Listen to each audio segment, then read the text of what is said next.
Hey, everybody, welcome back to another episode of Snarkbait. I'm Christy. I'm Sophie. What's our tagline? Everyone loved it, Sophie. Oh, did people like it? I feel like it hasn't really caught on. We're the podcast that's extremely online, so you don't have to be. Boom. I love it. Boo. We had some comments that people were saying, I like the tagline. It's fun. Oh, thank you guys. Thank you so much. Christy, how we doing? How are we doing? Oh, well, I'm doing okay. Yeah, it is Friday the 13th. Spooky. Oh my God, it is. Are you superstitious?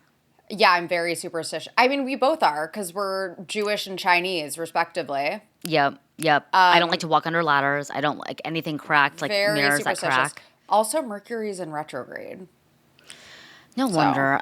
I have just, yeah, I was telling Sophie off mic that we've had people come into town all week from work. And so I've just been like at a dinner, at a lunch, at a dinner, at a lunch, like all we've been doing is schmoozing. So we're doing a bit of a marathon recording today, 3 episodes in a single day. And I love yeah, picturing you entertaining clients. it's not like clients, it's more like internal people, but there's like, But we're working still, with a New York-based AI company, so I'm like talking with them. But yeah, it's too much. Like I'm an introvert at heart, truly. I would be so bad in a client-facing job. So bad.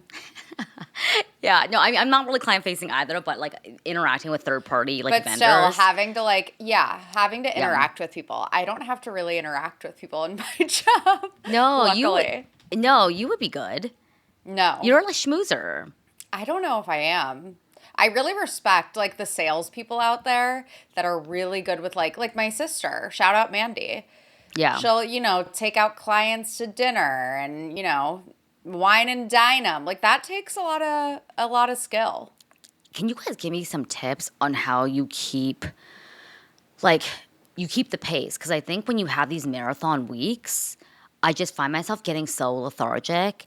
And also when you're out like eating with coworkers and stuff, like you have to enjoy the food, you have to engage in conversation. Like, how do you guys keep pace so that you can move on to the next day? Because I'm struggling a little bit being at the end of the week.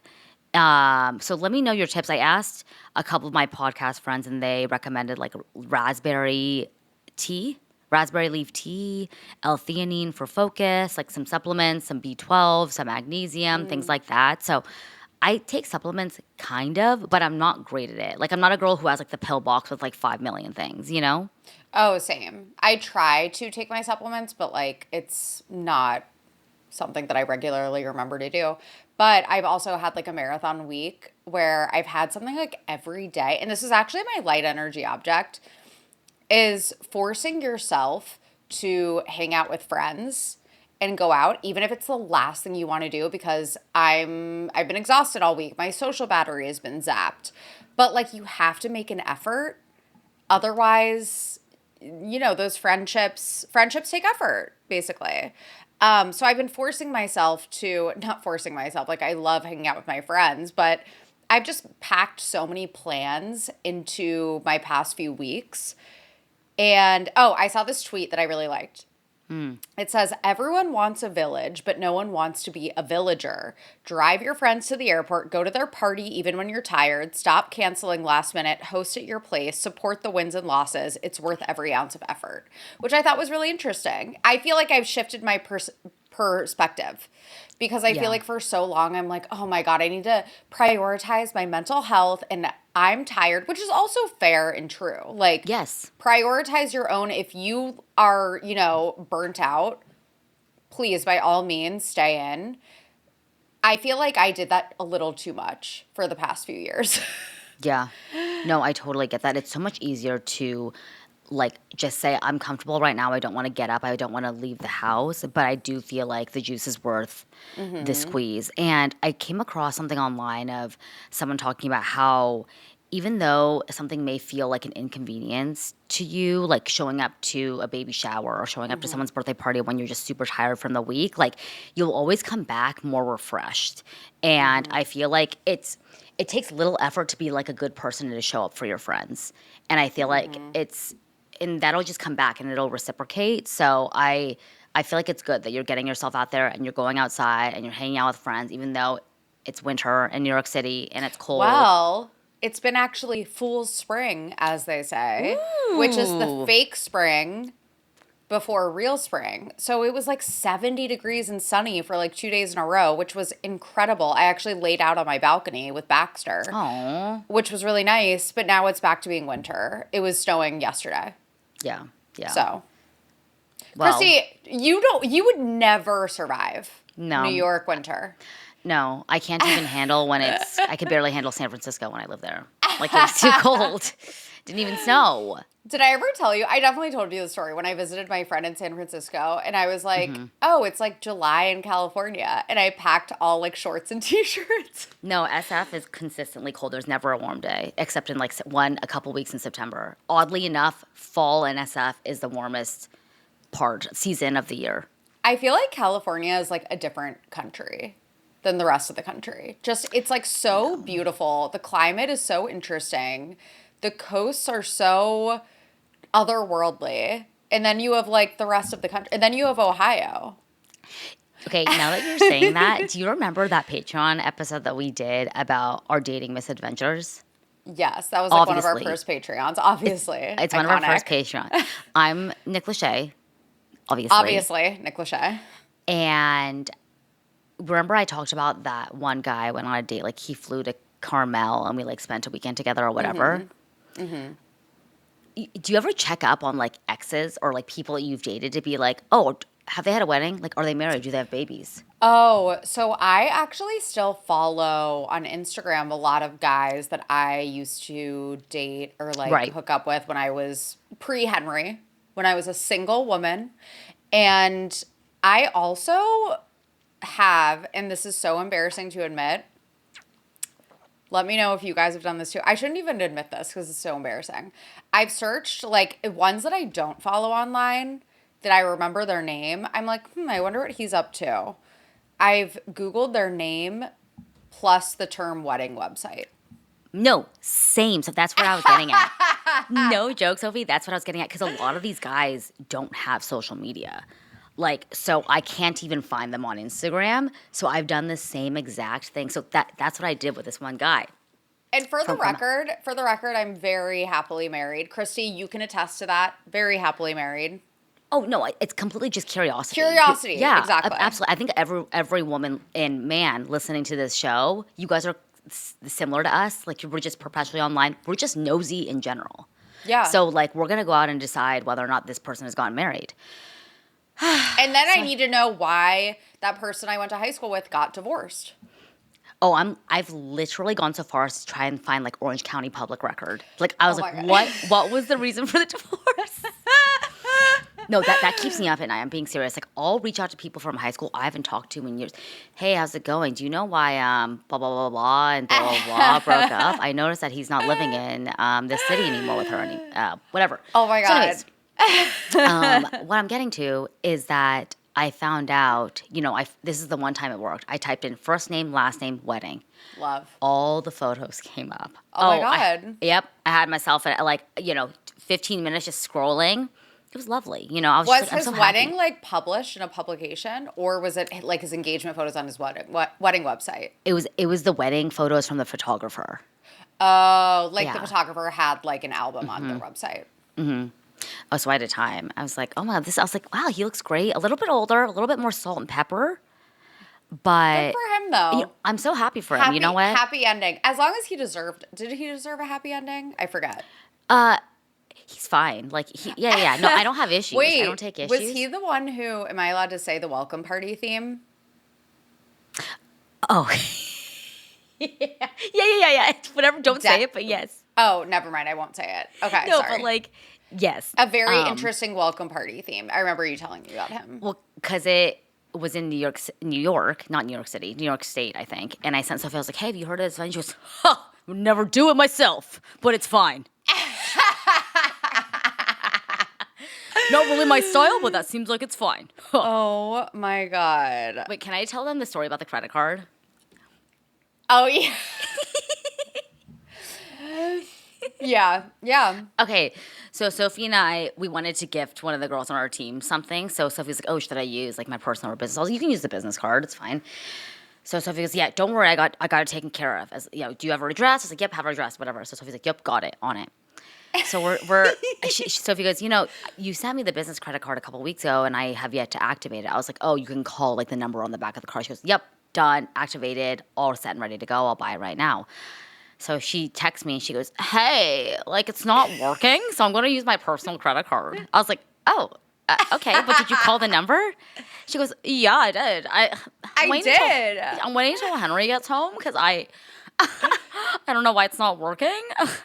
It's just weird. And I was like, oh, okay, well, I guess use a personal credit card, whatever.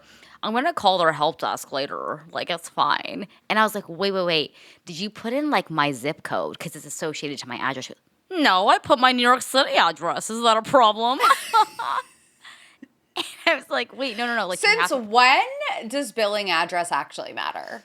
So you cannot convince me that billing address actually matters. She literally verbatim goes, I didn't know a billing address, like, had any relevancy to the credit card. Honestly, like, I feel like you could make up a billing address and your credit card would still work. So I was like, oh, no. You got to use, like, my address. She goes, well, that's definitely the problem because I activated it for sure. I switched between the Sophie voice of, like, the California Valley girl. Two in one episode. By the way, Carl Radke's podcast, More Life, I feel like it's been coming up on my FYP, and I'm like, good for him. He's kind of getting the juice. I have not listened yet, actually. Let us know, you guys. I saw that he interviewed Sierra, and it seems like a really good interview. But I have not had a chance to give it a listen. I've just seen some highlights and some clips. But I guess speaking of Summer House, should we jump into Summer House? Please.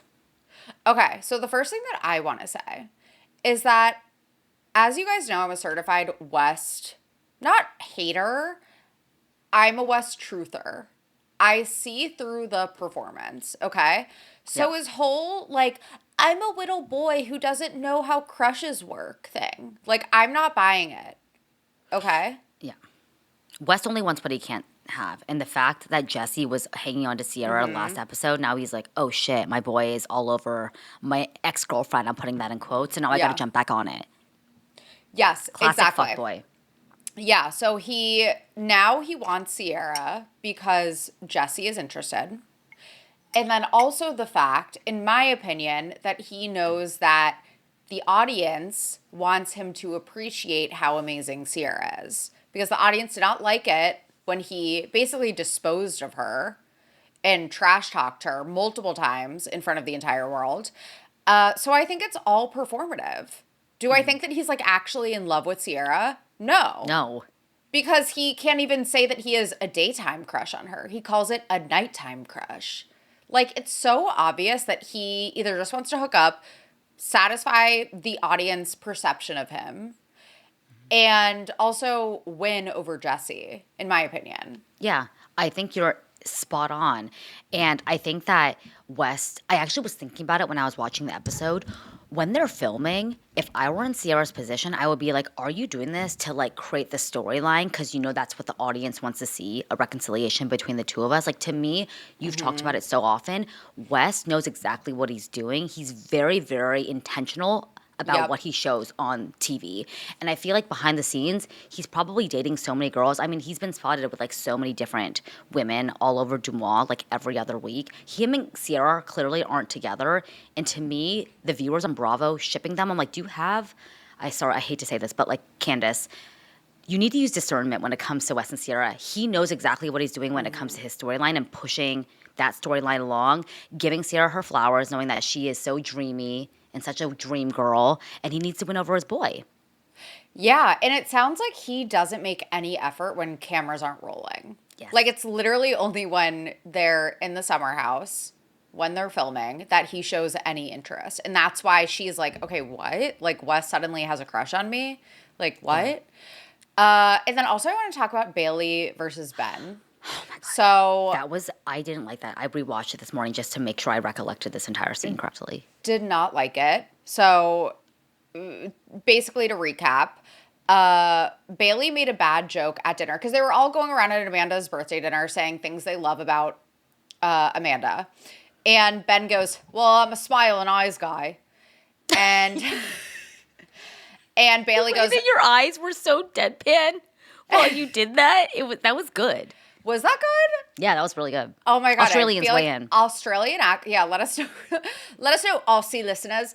Australian accents are so fucking hard. They are. Like, I can't even attempt to do it for longer than like 3 words. But anyway, Bailey jumps in and goes, oh, here we go. Ben's gonna say that he wants to sleep with Amanda. Like, clearly a bad, awkward joke. But, like, is she wrong? Because they included flashbacks of Ben definitely having a crush on Amanda. As we know, they went skinny dipping together in Italy. That's how they met. It showed him getting her a towel after like jumping in her bra and underwear, getting coffee for her. He clearly has a bit of a crush. And then the way that Ben overreacted and made her feel so much worse, she clearly felt embarrassed and apologized. And then he like kept like, I don't know, digging his heels in about it. Yes. I thought was very bizarre. Yes, I felt very uncomfortable. It wasn't like Ben was raising his voice at all. It was this death stare that he was giving Bailey. It almost felt like emotionally violent is the only way I can describe it. His eyes were scary. No, they were. I could see red, and the only reason that reaction or her comment would have elicited that reaction is because he feels insecure that everyone else is catching on that he, in fact, does have a crush on Amanda. It was like the lady doth protest too much, you know? Exactly. And he even admitted on this episode, or maybe it was the one before, he's like, listen, I was dating this girl before filming.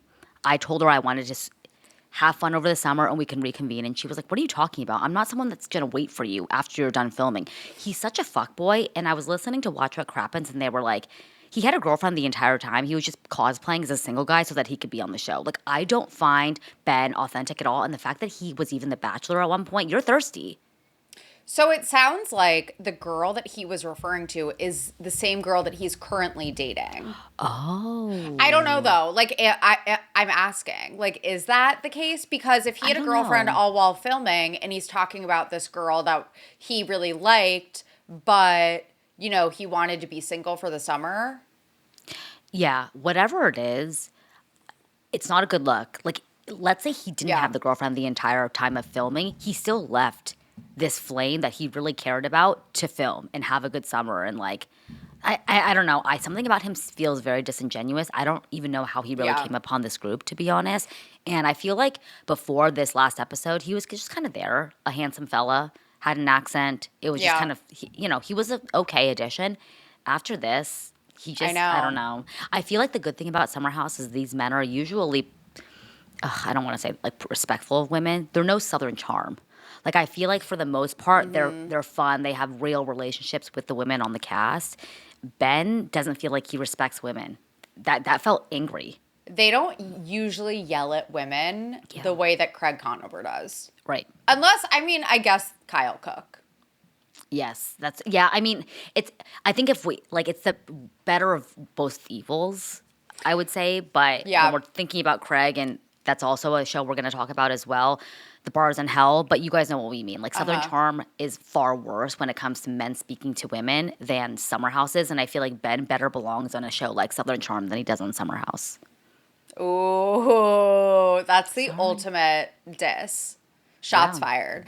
I also want to talk really quickly about Kyle literally at Amanda's birthday dinner talking about not having the money to invest in Soft Bar, even though he says Carl invested $15,000 in Loverboy.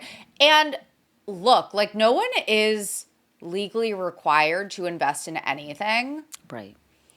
Especially, like, I feel like Kyle and Carl's friendship is probably not what it was at the time that Carl invested in Loverboy, if I'm being honest. Because remember how Kyle was demoted to Flower Boy during what would have been Carl and Lindsay's wedding. Right.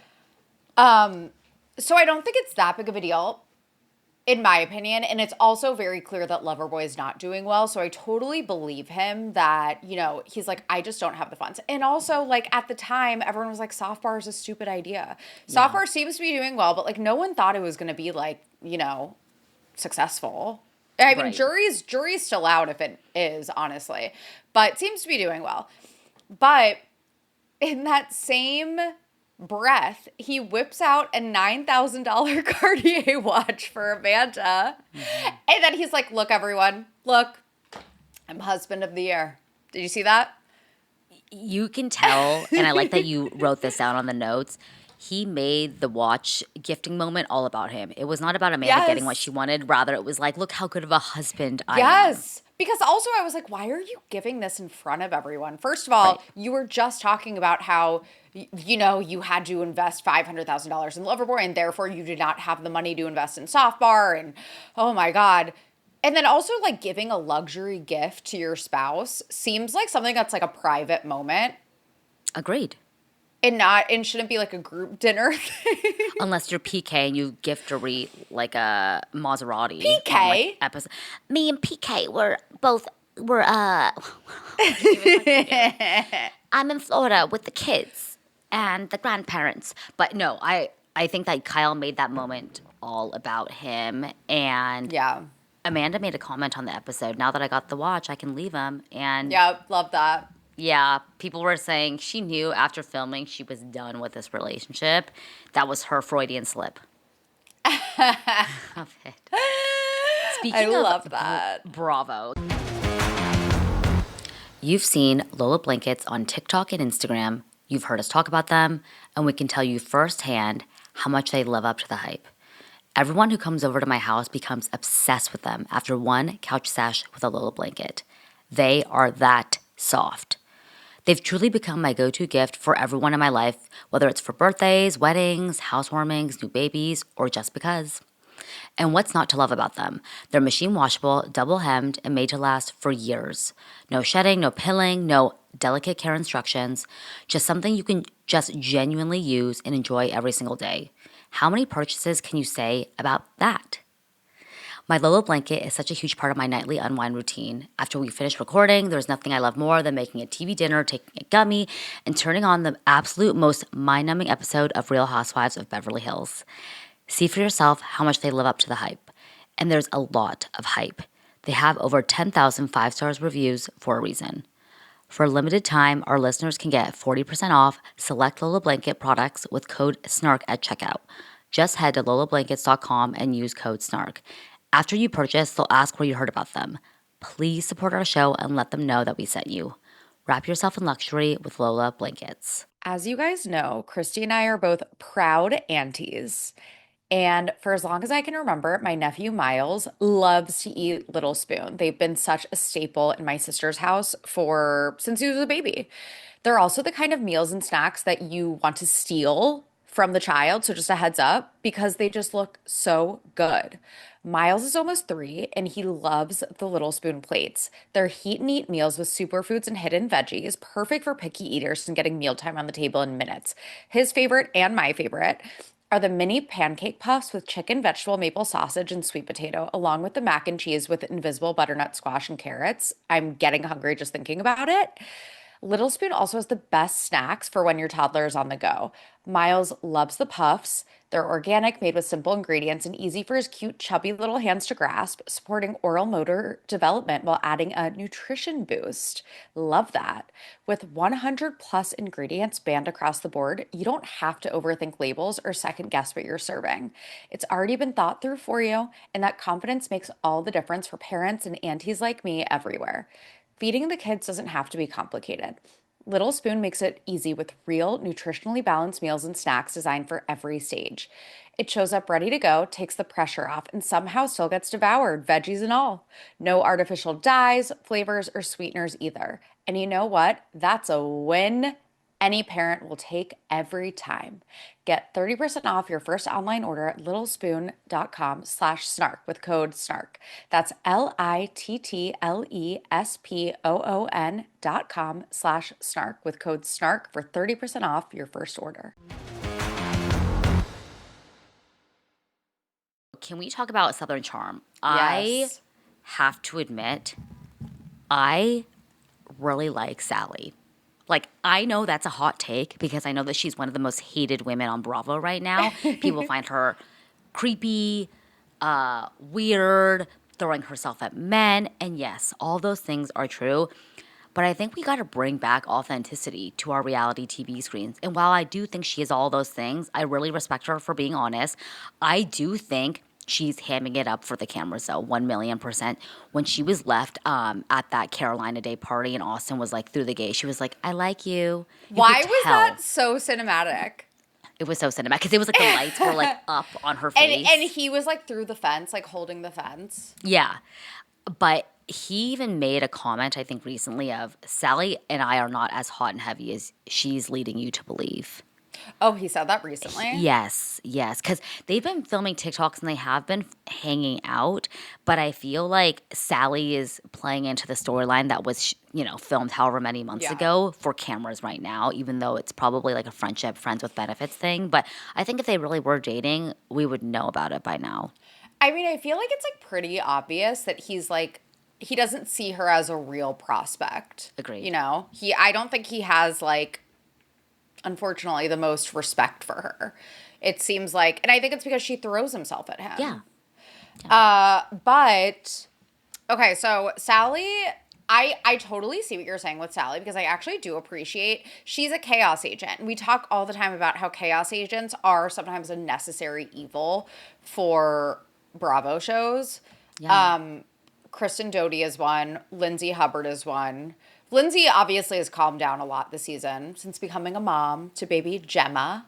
Yeah. But Ramona Singer, I feel like, is when I'm rewatching Roni, as you guys know. I feel like Ramona is such a chaos agent.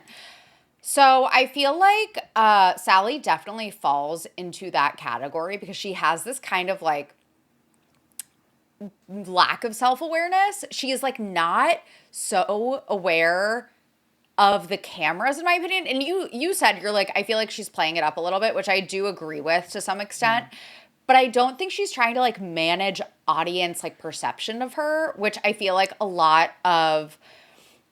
I feel like Heather Gay is a good example of that in Salt Lake City. There are a lot of people that you can tell that they're like very, very, very careful. Heather Dubrow as well. Yeah, West Wilson. That's my criticism of West. So I love how, Paige DeSorbo. Paige, yeah. I love how authentic she seems to be. Doesn't really give a fuck if the audience likes her or not. I will say, don't love how she gave away the chickens. I mean, I'm glad that they're, in a better place except the one that got eaten by a snake, apparently. Oh my God. Yeah. Like, it makes me sad when, like, real animals are involved in someone's bullshit. Yeah. I mean, you can't just rehome something when it becomes inconvenient. Adopting animals is a commitment, period. It, like, makes me really sad for the chickens. And I know that I'm not, like, a vegetarian, so does that make me a hypocrite? I don't know. No, but I don't like, think it does. Chickens as, like, if you're getting a chicken as, like, a pet, then, like, that's your child now, in my opinion. Right. I was actually kind of shocked that she decided to show that. Like, film that. I don't know. It made me really upset. But I will say also that I really grew to like Charlie this season a lot. I loved how she dumped Craig at the end. Like, obviously that made me really happy. Yeah. Wait, but I have something to say about that breakup. What? Do you feel like they were leaving their story open-ended because it seemed like they still had this like fire for one another even when she was breaking up with him? Oh my God, I completely disagree. I Really? think if anything, what I thought you were going to say is that it was never real for her to begin with, because you see in the reunion preview that, like, Sally, I think it is, says, Charlie, you were talking to other guys while you were dating Craig. And Craig goes, you were leading me on. Yeah, I And she was like, we went on 2 dates. So I think that she was never fully that interested in him to begin with. I think maybe it was like a storyline.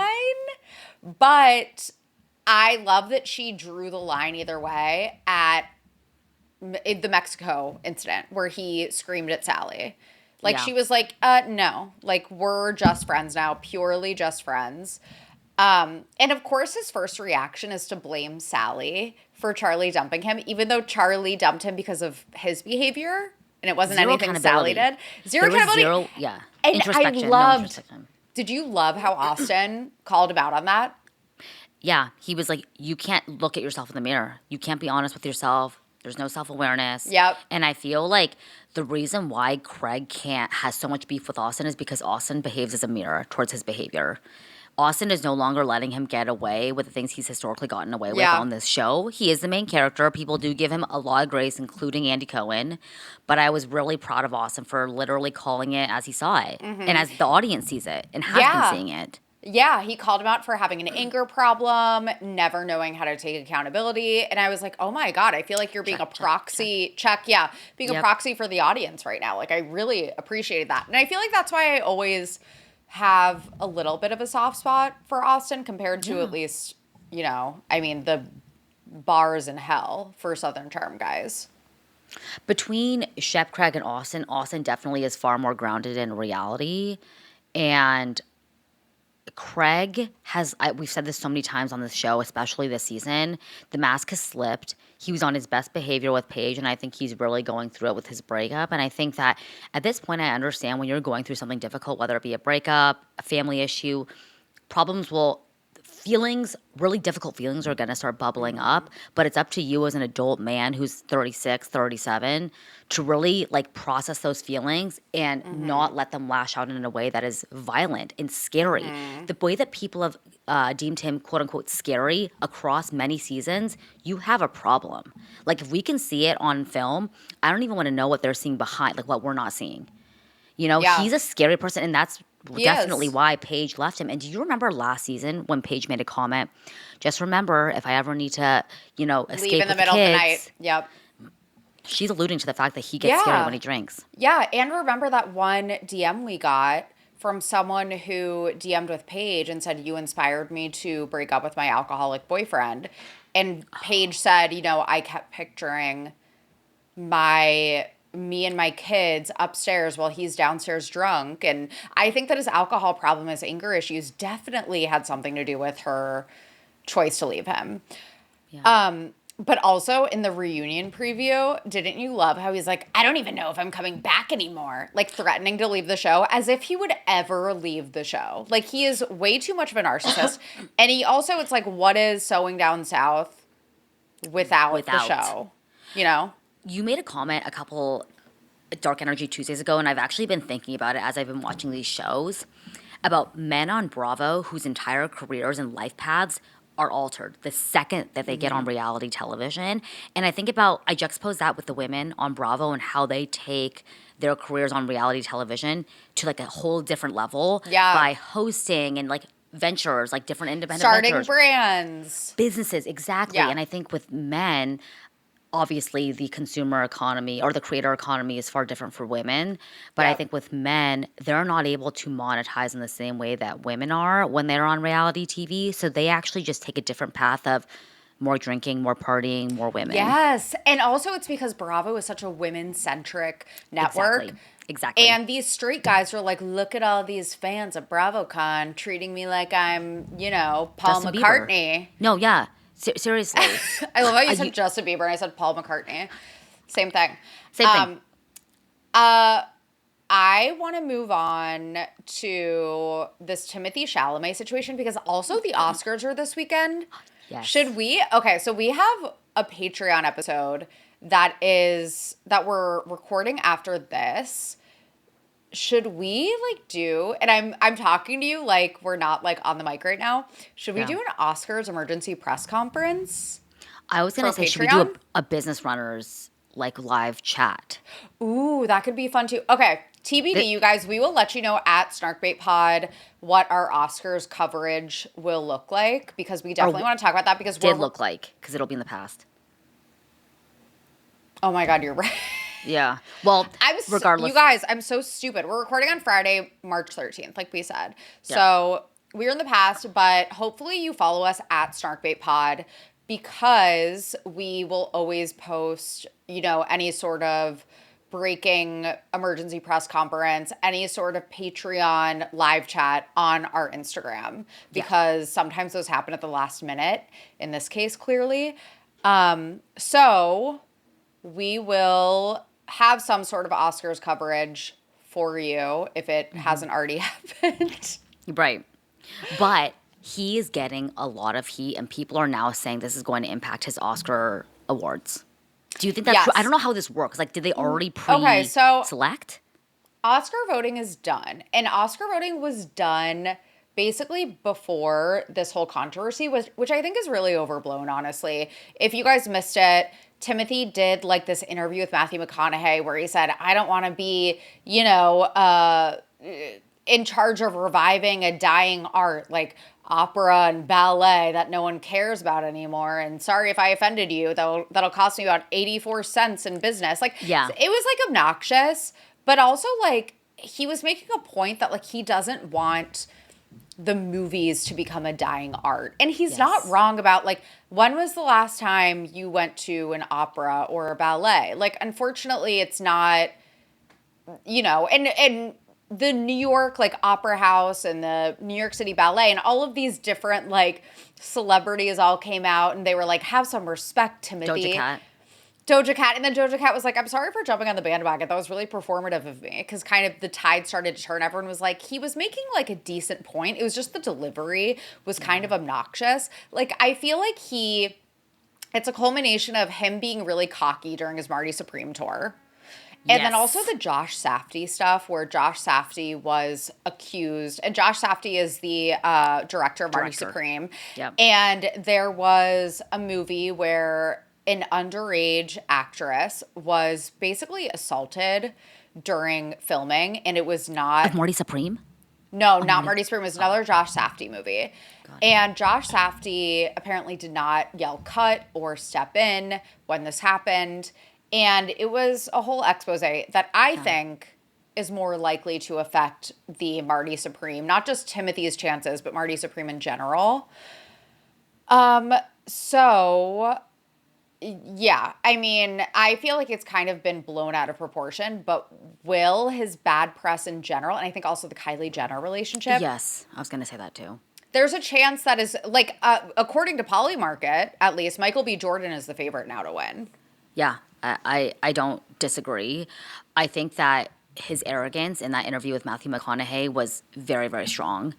Watching it, I was like, to your point, I'm like fearful that we're going to say this and people are going to say like, we love opera, we love ballet. We're not hating on these art forms at all. We're just saying objectively, and I think this is the issue sometimes when you're a public figure, right? You can say one thing in isolation if you're having a conversation with like coworkers or friends. I don't think anyone at a dinner would disagree with you by saying, oh yeah, like the opera is still alive and well. I think that it's just like more of a dying art. People aren't going as frequently unless you're like a lover of the arts. And totally respect opera and ballet. Yeah, of course. We're going to have the people being like, you don't know Bobby Bones? No, yeah.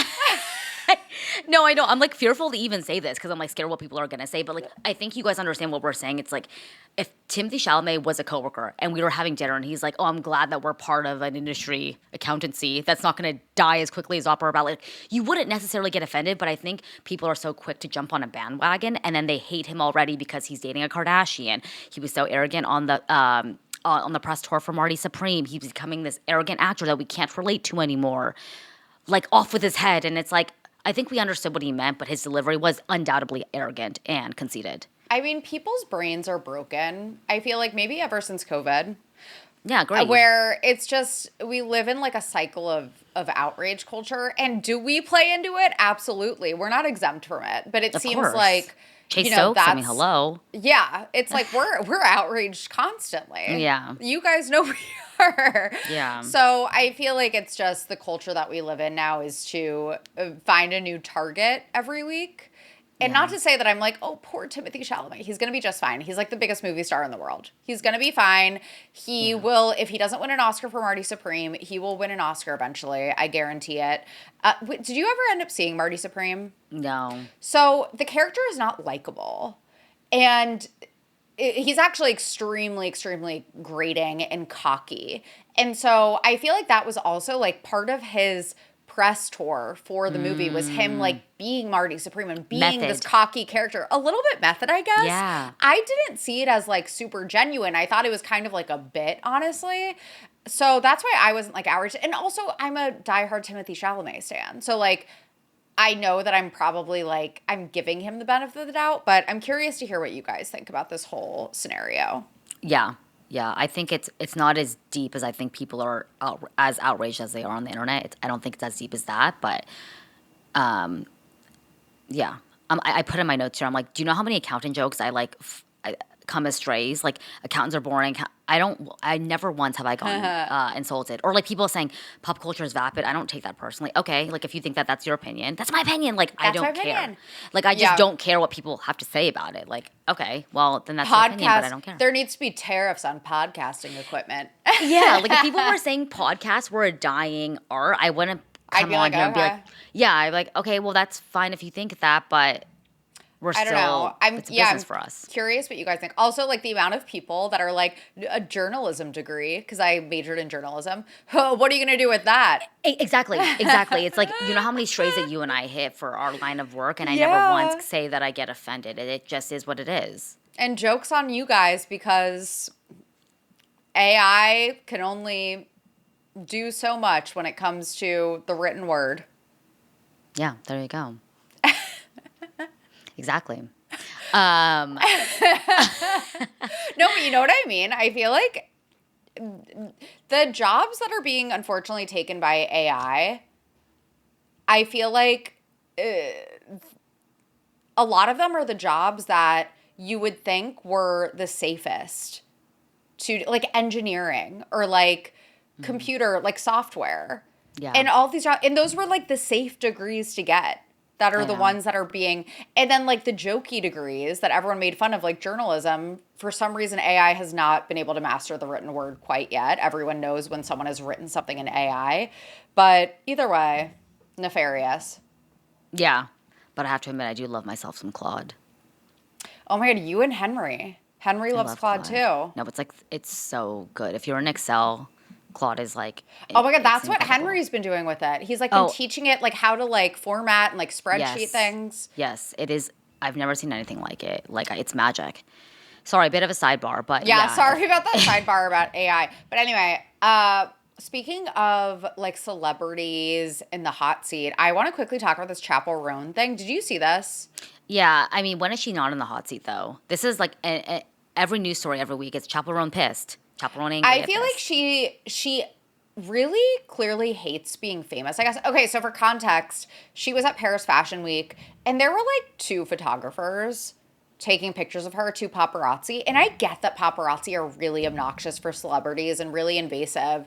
There was one video recently of Dua Lipa and Callum Turner where these paparazzi were Yes. following them around Paris, and Callum was like, Yes. please leave us alone. And you could tell that it was really getting to them. So I completely understand that paparazzi are frustrating. Chappell was filming the paparazzi like with her cell phone instead of just Yeah. like walking into the restaurant.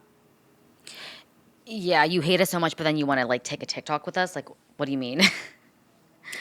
It was like, just walk away, like walk inside.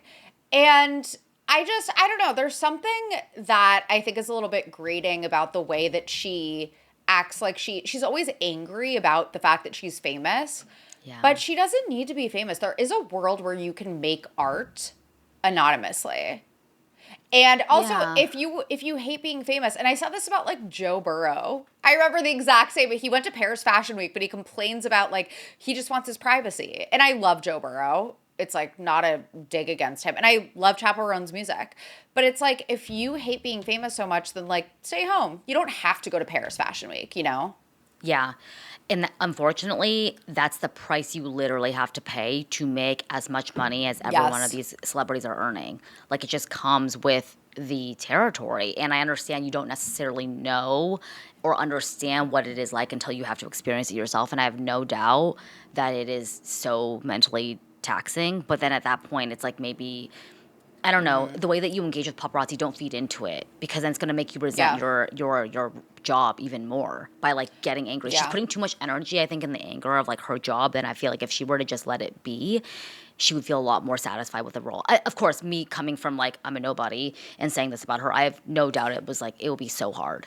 But like Chappell, you feed into it too. So I can't really feel too badly for you. Yeah, I kind of just miss when famous people like enjoyed being famous. Like they know that they have like the best gig. And I know obviously again, like the paparazzi and the invasion of privacy would be so difficult.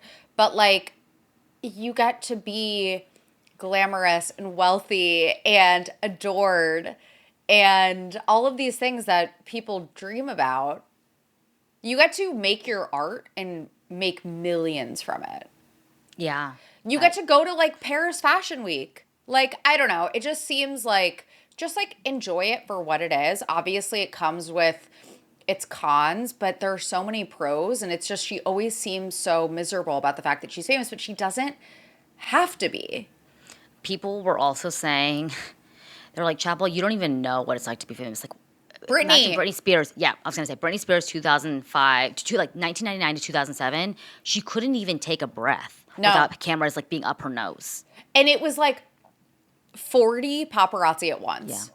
She couldn't even go through a drive-thru without literally people like jumping on her windshield. Yeah. This was literally like 1, maybe 2 paparazzi. Right. Like, they have no idea. And I saw some tweets also that were like, Britney needed someone like Chappell. And it's like, what? No. Like, Chappell's not affecting any sort of change here. No, I agree. It just feels a little bit tired. I'm like, she is so talented, and I absolutely love Chappell Roan's music, but she taints her image by being so like upset all the time. And I don't know. I think all of us are a little fatigued. This is another thing where I'm curious what you guys think. Yeah. Let about us know. Chappell. I think we don't feel as badly because it's like, look at the amount of money that you're earning. Right. And it's like you have the choice to not attend these high profile events if you hate it so much. Or hire security to literally. I remember when I went to the VMAs in 2011 as like a seat filler. When you saw Britney and Beyonce, you couldn't even see them because there was so much security surrounding them. Yep. Like you could see the top of their head. She has enough wealth, I assume, to maybe, she's not a Beyonce or Britney, but like you could earn some, you have the funds to protect yourself. For sure. Okay, I really quickly want to touch on Alex Cooper hosting the Hannah Montana reboot. I'm curious what your thoughts are because I know that you watched Hannah Montana. I did not. So this reboot to me like really has no relevancy in like my nostalgia or my mind. But for you, hearing that Alex Cooper is the host of this reboot, what are your thoughts on that? I mean, I'm kind of just like, I'm so used to it at this point. It's like they don't realize that other media personalities exist. Yeah. Like, I feel like Alex Cooper is literally just hired for everything, even though everyone, I feel like, unanimously agrees that she's not really good at her job. Okay, I'm so glad you're bringing this up because we talk about this all the time on this show. And there was this perspective that I came across that I was like, that makes so much sense. Alex Cooper was never positioned to be a Barbara Walters or a Diane Sawyer. Mm-hmm. She was never meant to disarm her interviewees. She was never meant to make them vulnerable. She was there to propose the softball questions, to make it a really nice and safe environment for these celebrities to come on and promote whatever it is they're promoting. Yeah. Like, she wasn't intended to be a good interviewer at all. It's just a safe space for celebrities. And I think that's why she is so successful. It's not for her interviewing techniques at all. It's to promote those softball questions. PR. Yeah. It's literally PR for celebrities. It's not, like you said, it's not going to be a Barbara Walters situation. It's literally just, what do you want to promote? What, positive stories do you want to put out into the press? And yeah, that's it. No follow-up questions, no hard-hitting, questions. It's just, yeah. And I think that she is the best. When we hear the term industry plant, I think she actually is a very good, poster child for that. Because at the end of the day, it is. You don't have Kamala Harris or Michelle Obama or Hillary Duff, people all saying go to Alex Cooper's, call her daddy, unless she were an industry plant. And again, I think Matt Kaplan has a huge part of that because he is so well-versed in the industry. I love how you just went Kamala Harris, Michelle Obama, Hillary Duff. No, what I mean by that is it's the biggest political figures. And then you have someone random like Hillary Duff. She interviews all types of people. Yeah. And it's like, what do they all have in common? They all want to have their first interview with Alex Cooper. Make it make sense. She's an industry plant. I think we can all agree on that. Did you also see that clip of her on the Burnouts podcast, which I think is Bill Gates' daughters or whatever? Oh my God, yeah. You said it as. Wait. If you want to work hard, if you don't want to work hard, then don't come to Unwell. And then a baby snark messaged us and she goes, why is this giving? Maybe if you had a business you were passionate about, then you would know what it is. No, it literally does. It literally does. And also, why are you acting like Unwell is where people go to thrive? Like, all of these podcasts that went to Unwell, no one hears about them anymore. It's where podcasts go to die. Yeah. And, oh my God, this is the perfect segue, actually, into something that's not on our list, but we were talking about recently, is that Serena Pitt and Grocery Store Joe were Please. signed to a new pop culture. They previously hosted, like, the Bachelor branded party. podcast. Yeah. And it was like literally ABC sponsored podcast. And I have listened to them on podcasts before, and I think they're really boring and don't have a good dynamic. And that's just my opinion. But they were, for some reason, given this pop culture podcast under Unwell called Not Married to That or something. And I thought was so interesting because Unwell's daily pop culture show that was on Sirius, and it had three female hosts whose names I don't have on hand right now. One of them was is a big commentator on TikTok when it comes to pop culture. That show got canceled. Yeah, I have no idea that Serena Pitt and Grocery Store Joe were still in the mix. To be honest, the last time I heard their name was back in, I think, 2018 when I used to watch the Bachelor franchise and Bachelor in Paradise. Let's leave them there. Yeah, I just don't even understand why Unwell would sign them. But yeah, to your point, what podcast under the Unwell Media Network do we listen to every week? Besides Call Her Daddy. Alex Cooper could never have a podcast that is better than hers or succeeds, like has better downloads than hers. It's just so weird because I remember when they announced that daily pop culture show, everyone was like, oh my God, a daily pop culture show.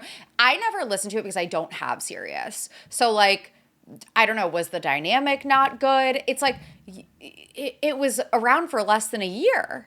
And then it was just canceled. Yes, the one with like the three girls. Are you talking about? Yes. It had the three girls. Yeah. And that was like going to be their new pop. I remember we were like, oh my God, we have competition. Like, we were like, oh my God, Unwell is doing, this is going to like blow up. It's going to be a daily pop. No, it was canceled. It was canceled. People thought it was going to be like the toast. And apparently one of the hosts like made comments, like very vague comments about Unwell, Alex Cooper not being supportive of the show. And now they hand Serena Pitt and Grocery Store Joe a pop culture show as if anyone is asking for that. It's Who follows them, genuinely. What kind of like moves are they making? I'm just like so confused by. And then she has the audacity to go on this podcast and be like, if you don't want to work hard, don't come to Unwell. And it's like, well, like, who is thriving at Unwell? I'm so confused.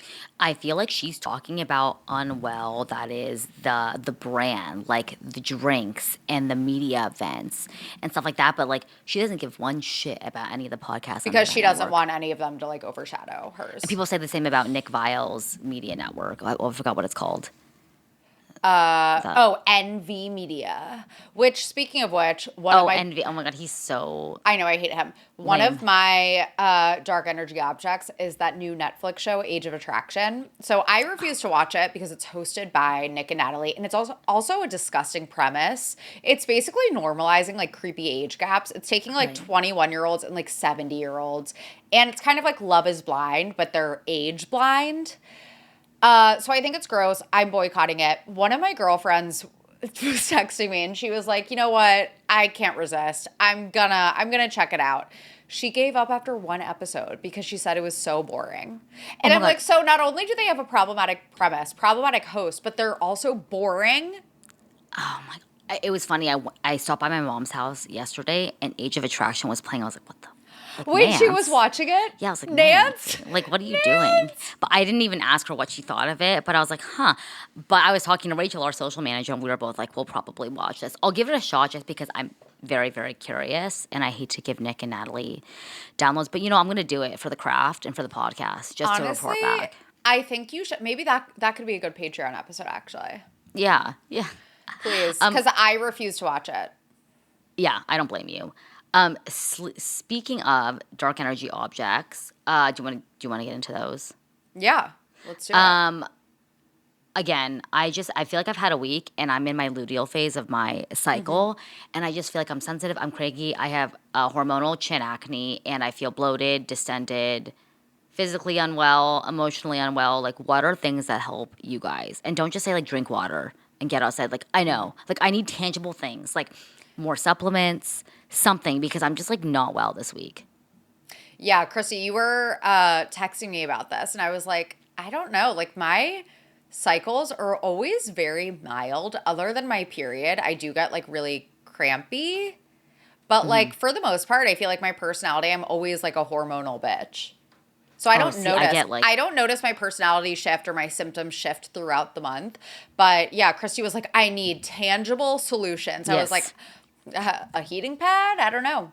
I know. I'm doing the heating pad right now. I've recently discovered heating pads. I don't know what took me so long. Even if I don't have like cramps or anything, I just love having like a warm thing next to me every night. Yes. It's very comforting and like self-care. Yeah, exactly. What's yours? Okay, so one of mine is, and I understand why they do, but when coffee shops close like too early in the late afternoon / evening, because sometimes I do want like an evening latte or hot chocolate or pastry, especially when we like record in the evenings. I like want like a little pick me up. Like I feel like Yeah. it's like sometimes I do want like an evening. Like, is that weird? No. No, not at Last all. night, I actually was on the hunt. So, one of my favorite coffee shops, if you guys live in the city, I don't know if this is like a national chain, but I know they have a few locations in the city, Olenstein. And it's like Sounds familiar.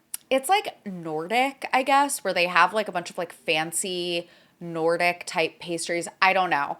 The best hot chocolate, they have something called a chocolate bun, which is basically like a dinner roll with chocolate chips in it that I'm obsessed with.